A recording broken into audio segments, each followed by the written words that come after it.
三株路本身唔係咩可以翻轉概率穩代晒嘅聖杯嚟，喺百家樂世界入面，佢更加似一套精準嘅作戰地圖同觀測系統。佢嘅核心價值唔喺度預測將來，而喺度砌一個有結構嘅視覺，幫我哋去明白而家嘅牌局，從而喺混亂嘅隨機性入邊揾到嗰啲可能存在、短暫、局部嘅秩序。三株路嘅吸引力就係嚟自呢度，佢將無窮無盡睇到眼花嘅莊閒組合，硬生生塞入一個簡單框架，每3口牌做一列。呢一種切割即刻就俾牌局一種形狀。於是嗰8種基本組合形態，無論係代表純粹趨勢嘅莊同閒呢兩種，正式定代表尖銳轉折嘅莊同閒呢兩種，反式抑或代表波動同交錯嘅莊閒莊呢4種，正反式就變成我哋解讀牌局嘅全部詞彙。不過單止背晒呢份詞彙表係冇意思嘅。呢個只係紙上談兵，真正嘅升級之道係於深刻明白呢啲詞彙喺瞬息萬變嘅真實牌局入邊係點樣筆寫出嚟，仲有我哋點樣根據佢哋筆寫嘅筆跡同上下文嚟引導我哋嗰個至關重要嘅下一步決定啦。大家好，歡迎嚟到籌碼風雲錄，中意嘅朋友可以訂閱、留言、分享啊！喺賭場打滾浸淫咗好耐嘅老鬼牌手，佢哋都心知肚明一個最基本嘅道理：任何一種路單，如果你孤立咁睇，佢提供嘅價值就會大打折扣，甚至會產生嚴重誤導。三株路絕對唔係一個可以脫離大環境獨立存在嘅系統，佢嘅生命力正喺於佢同其他所有路單，特別係大路、大眼仔、小路、曱甴路之間嗰種千絲萬縷、互為表裏嘅關聯同印證。一個真正用三株路嘅高手，佢睇到嘅絕對唔單止三株路本身排出嚟嘅嗰8種靜態圖形。當佢目光掃過三株路嘅時候，佢嘅餘光必然同時喺度審視其他幾條路單。呢個係一種並行多維度嘅資訊處理過程。我哋嚟具體化呢個過程，譬如當三株路啱啱行咗一個莊嘅正式形態，如果係一個新手，佢可能即刻諗起某個基礎嘅打反策略，心諗3連莊之後該斷咗，於是就草率喺下一列嘅第一口壓。不過一個高級玩家嘅決定流程就複雜得多啦，佢會即刻將呢個莊信號放喺成個牌局嘅大背景入邊去審視，佢會好快掃視大路而家嘅形態咩？係啱啱開始形成一條長龍嘅雛形，定係處於一個唔規則嘅波動入邊？緊接住佢會用更快嘅速度去檢查嗰3條下路，即大眼仔、小路同曱甴路。呢3條路喺當下係咪同時發出強烈嘅共振信號？佢哋係咪喺同一時間都表現出高度嘅齊整性？係咪喺嗰一刻同時有且直落？係咪成片屏幕都呈現出壓倒性嘅紅色？假設紅色代表規律同跟隨。呢3條副路本質上就係對大路走勢嘅一種精細化、數學化嘅趨勢過濾器。佢哋用最直白嘅方式講你知而家牌局嘅脾氣係有序定混亂。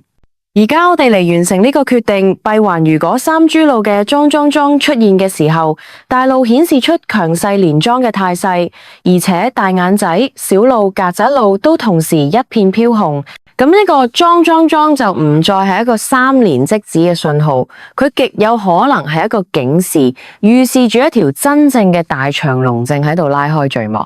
喺呢種情況下，嗰個新手固守嘅打反思路，無異於螳臂擋車，係逆住大勢而為，風險高度唔使講。相反，一個高級玩家會由呢個共振入邊讀出完全唔同嘅資訊，要麼順住呢條龍嘅勢頭喺下一列嘅第一口繼續打莊，要麼出於對3年已過嘅謹慎，揀停手觀望，但係絕對唔會去反龍。我哋再睇另一種情景，如果三株路頻繁出現莊閒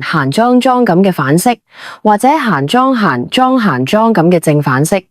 呢個說明牌局正處於一種非趨勢嘅波動狀態。此時玩家再檢查大路，發現大路果然表現為規律嘅單跳、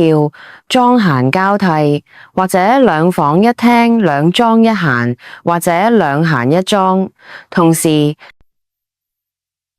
大眼仔等附錄都顯示出強烈嘅唔齊整或者冇嘅信號，預示住趨勢會斷或者跳。喺呢種大背景下，三豬腦提供嘅反式或者正反式圖形，佢嘅打反價值就得到極大提升。此時去用三豬腦嘅打反策略，命中率自然會大升。因此，三豬腦嘅應用深度，首先就體現喺呢一種立體交叉分析嘅能力上。咁三豬腦咧本身更加似一個戰術執行嘅精細框架，佢講你知幾時同用咩形態去介入，而大路同下路系統咧就係戰略判斷嘅核心依據。佢哋講你知當下趨勢係咪支持你執行呢個戰術，只有當戰略、大勢同戰術三豬形態相契合嘅時候，先至係一次高價值嘅投注時機。跟住，我哋必須深入解構打反呢個俾眾多三豬腦流派奉為核心嘅策略。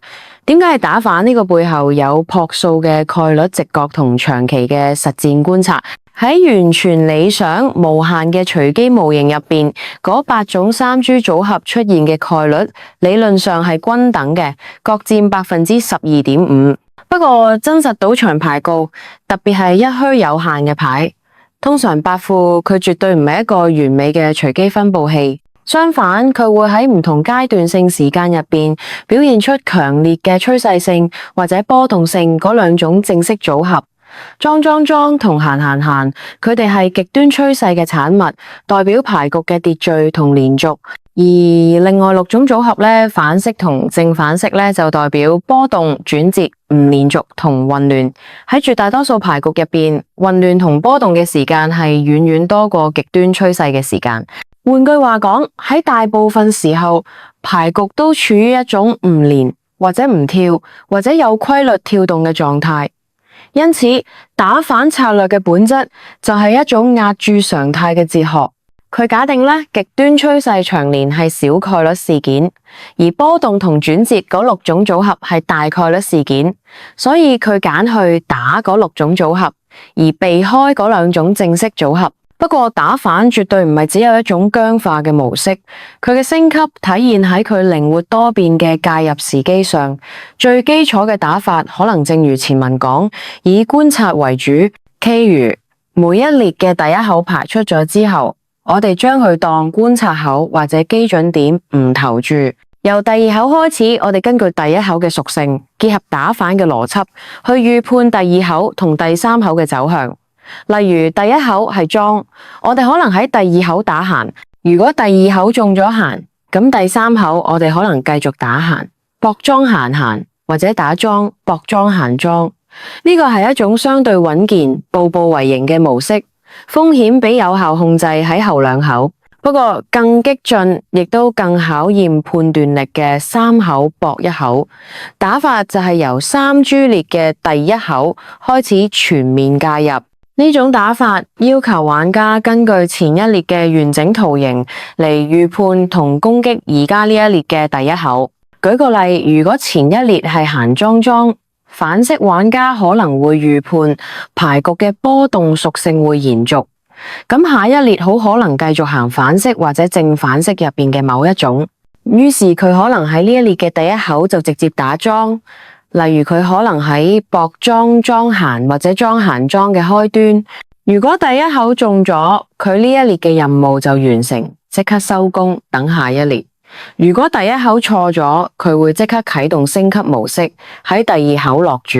如果第2口再錯，佢會喺第3口落注。呢種由第1口就開始搶攻嘅打法，佢嘅機會係前一種穩健模式嘅3倍，但佢面對嘅風險敞口同樣被放大。佢對玩家嘅預判能力、對牌局脾氣嘅瞬間把握，以及最重要嘅資金鏈嘅承受能力，都提出嚴苛嘅考驗。揀邊一種打反模式，係穩健型定搶攻型，完全取決於玩家對而家牌局波動性嘅判斷，以及佢個人戶口所能承受嘅風險級別。喺打反主策略之外，我哋仲要探討兩種更具個性化、更精細化嘅擇時策略，即盲門同梅花樁。呢兩種打法係將三珠路嘅運用由普遍規律推向特定時機嘅嘗試。盲門嘅核心理念係追蹤同等，佢嘅理論基礎源於一種對均值回歸嘅樸素信仰。用者需要一個工具、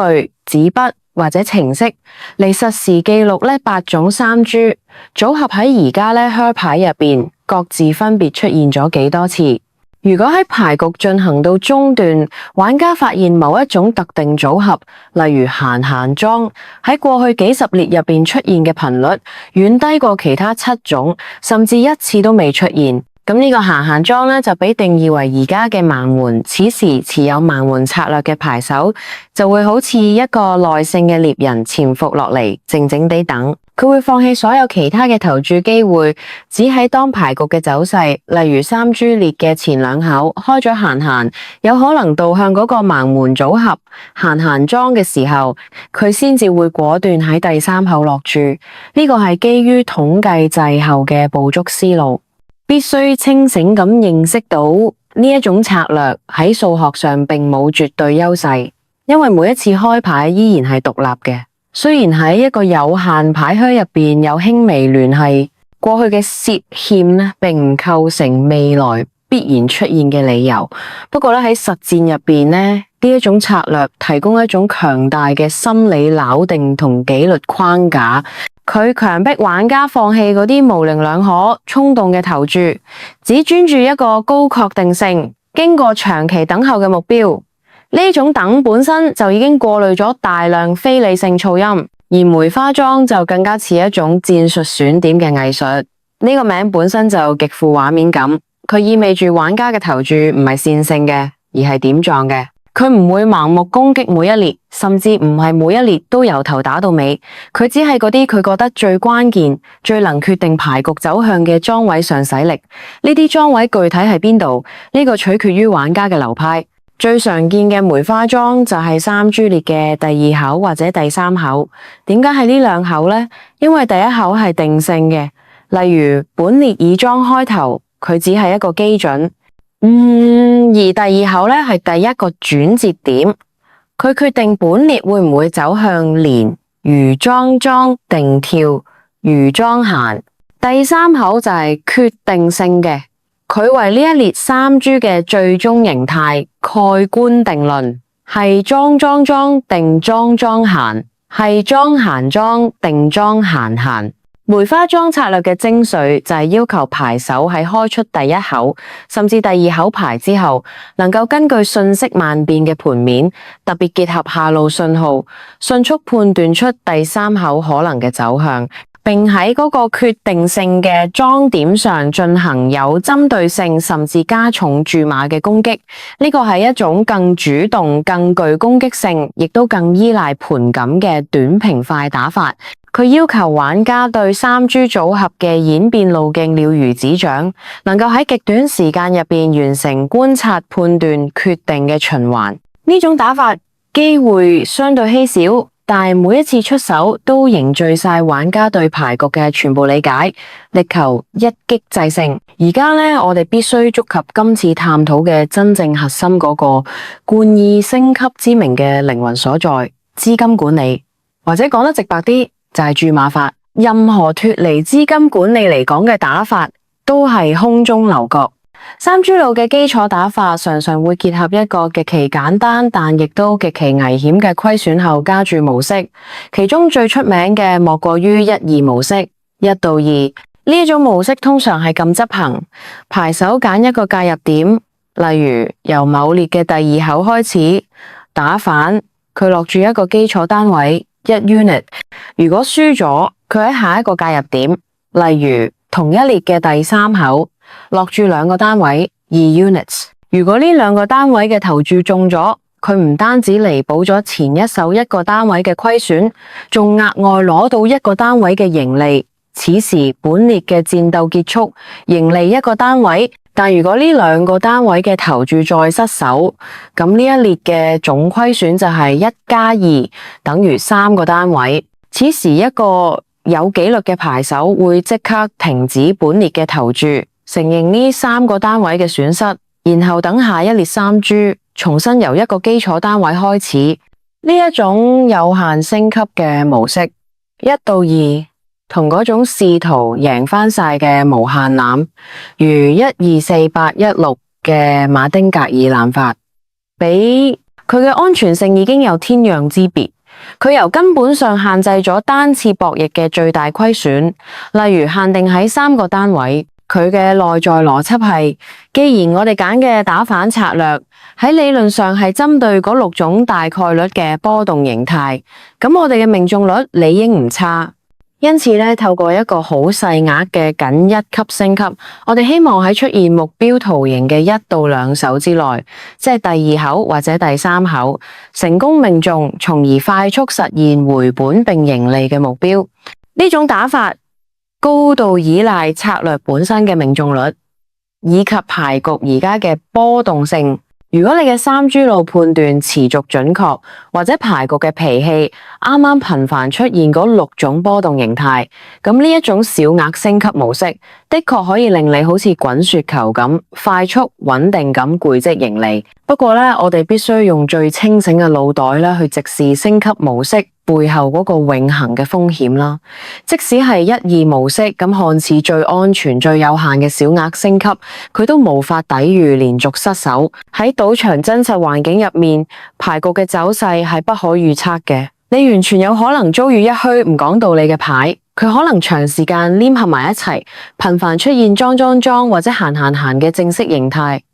例如一條大長龍俾3珠路切割成幾個莊，或者佢可能陷入一種你無法理解、毫無規律嘅終極混亂之中。喺呢啲牌局入邊，你依賴嘅打反策略會徹底失效。你可能會發現，你連續3列、4列甚至5列3珠都喺度執行1、2模式嘅升級，但每一次都喺嗰第3口嘅關鍵點上失手。我哋嚟計一計，如果連續3列失手，你嘅虧損就係3乘3，等於9個單位。如果連續5列失手，你嘅虧損就係15個單位。如果你嘅基礎投注單位設定得本來就唔低，例如一單位等於500蚊，咁呢15個單位嘅虧損7500，將會係極其慘痛嘅，佢會迅速沉重咁打擊你嘅本金同信心。因此，真正升級嘅資金管理，絕對唔單止係機械咁執行一個1、2模式嘅注碼，佢係一套複雜得多，亦都嚴格得多嘅風險控制系統。第一，亦都係最重要嘅一條，就係必須設定一個總體不可動搖嘅止損點。呢個止損點咧係針對你嘅總本金嚟講嘅。例如你今日帶咗2萬蚊入場，你必須喺入座之前就對自己立下血誓，無論我嘅升級打法進行到邊一步，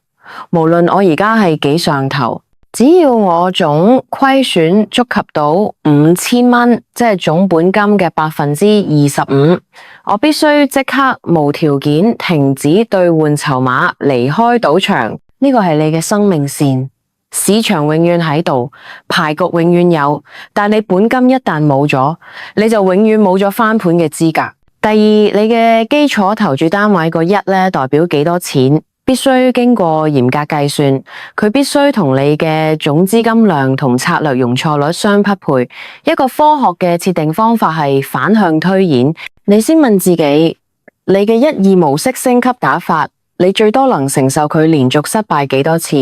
？10次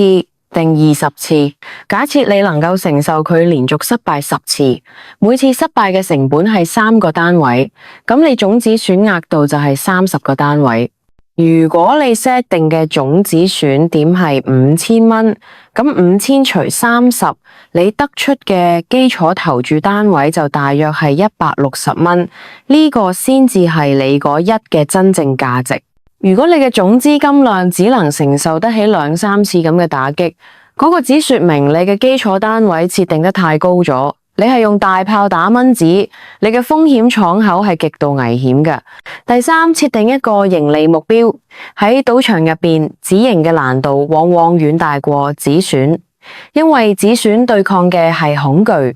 而止盈對抗嘅係貪婪。貪婪係人性入邊最難克服嘅弱點。當你嘅升級打法順風順水，盈利快速累積嘅時候，你心入面會開始膨脹，你會覺得勢不可擋，你會想再贏一列，再贏一列。升級打法本身就能放大收益，呢一種放大嘅快感會進一步刺激你嘅貪婪。你必須設定一個目標，例如盈利去到總本金嘅30%或者50%。一旦去到，無論你而家手風有幾順，無論三豬路睇落有幾完美，你都必須好似執行止損咁，果斷止盈，收手離場，將賬面盈利變成袋入邊嘅現金，呢個先至係真正嘅勝利。記住賭場嗰句老話，你所能贏嘅只係你離場時帶走嘅嗰啲。喺實戰入面，三豬路打法並唔係一把可以解決所有問題嘅萬能鎖匙，佢有佢清晰嘅適用範圍。佢喺嗰啲正常波動或者偏去混亂嘅牌局入邊呢，表現可能會幾唔錯噶。佢特別擅長捕捉嗰啲唔形成極端長連嘅牌局。不過一旦牌局陷入嗰兩種極端，一種係極端秩序，即係連續不斷嘅大長龍，此時三豬路會被切割成一排排嘅正式，你嘅打反策略會徹底破產。另一種係極端混亂，即牌局完全隨機，毫無規律可循，莊閒交錯得好似一盤散沙。此時三豬路會呈現8種形態隨機亂跳，你任何模式識別都會失效。喺呢兩種情況下，任何基於模式識別嘅打法，包括三豬路，都可能會暫時失效。呢個時候強行跟住三豬路嘅信號去落注，去執行你嘅1、2升級，無異於飛蛾撲火。你係用自己嘅血汗錢去對抗一個唔適合嘅市場。一個真正升級嘅成熟牌手，佢會透過開局嘅幾列牌，或者結合大路下路嘅觀察，迅速診斷出而家呢靴牌嘅脾氣。佢會問自己，呢靴牌係咪適合我即將要用嘅三豬路打法？如果答案係否定，佢會毫不猶豫揀放棄。佢寧願揀忍手喺旁邊靜靜睇，等呢靴牌結束，或者乾脆換台去揾嗰啲更適合自己而家策略嘅牌局。呢種選台嘅意識，呢種放棄嘅勇氣，係運用任何打法都至關重要㗎。佢比你掌握幾多種複雜嘅升級模式都更加重要。最後，我哋必須回到一個最深層，亦都係最本質嘅議題。三豬路又好，大路又罷，梅花樁又好，盲梅又罷，所有呢啲形形色色嘅路單同打法，佢哋提供嘅永遠只係一種參考同一種工具。佢哋咧幫你分析牌局嘅結構，幫你將模糊嘅盤感轉化為相對有依據嘅投注決定。但最終決定勝負嘅，除咗嗰個我哋永遠無法控制嘅運氣因素之外，更關鍵嘅係嗰個喺度用呢啲工具嘅人，就係你自己、你嘅心態、你嘅紀律、你嘅執行力。當你喺台面面對三豬路俾出嘅嗰個清晰嘅打反信號嘅時候，你心入邊可能會經歷一場無人知曉嘅風暴。如果你正處於連贏嘅狀態，你可能會因為膨脹同貪婪唔自覺放大你嘅基礎單位；如果你正處於連輸嘅狀態，你可能會因為恐懼、懊惱同急於追翻虧損嘅衝動，而由1、2模式失控咁滑向1、2、4、8嘅死亡濫發。呢啲情緒先至係賭場入邊嗰啲真正隱形、最致命嘅陷阱。佢哋會令你喺關鍵時刻偏離你早已設定好嘅計劃，放大你嘅單位，孤注一擲，最終無可挽回咁走向失敗。三豬路打法本身係中性嘅，佢冇情感，佢只係一套冰冷嘅規則。但人喺用佢嘅時候係帶住七情六欲嘅，因此真正掌握三豬路升級打法嘅最高深度，唔單止係明白佢所有技術細節、圖形組合同注碼變化，更喺於你係咪能夠喺用佢嘅全過程入邊，始終保持一粒清醒嘅腦袋同平靜嘅心。你係咪能夠好似一個外科醫生做手術咁，嚴格執行你設定嘅每一個止損點同止盈點，而唔受牌面一時嘅波動同你心入邊劇烈起伏嘅情緒影響？我哋必須記住，所有嘅打法，包括呢套三珠路升級打法，都永遠無法改變百家樂嗰個固有對賭場有利嘅數學優勢 House Edge。佢哋並唔能夠由根本上將你贏錢嘅概率提高到50%以上。我哋嘅作用更多係喺幫你喺特定牌局條件下，透過捕捉嗰啲階段性出現對你有利嘅概率偏差或者牌局模式，並且緊密結合一套合理嘅資金管理系統嚟優化你嘅投注行為。佢哋嘅目的係延長你嘅娛樂時間，喺運氣唔好嘅時候限制你嘅虧損，並喺運氣好嘅時候捕捉同放大你嘅盈利機會。所以當我哋睇百家樂三珠路升級打法嘅時候，我哋必須保持一種極其現實嘅態度。佢唔係令你一夜暴富戰勝賭場嘅魔法，佢係一個需要你結合全面牌局判斷、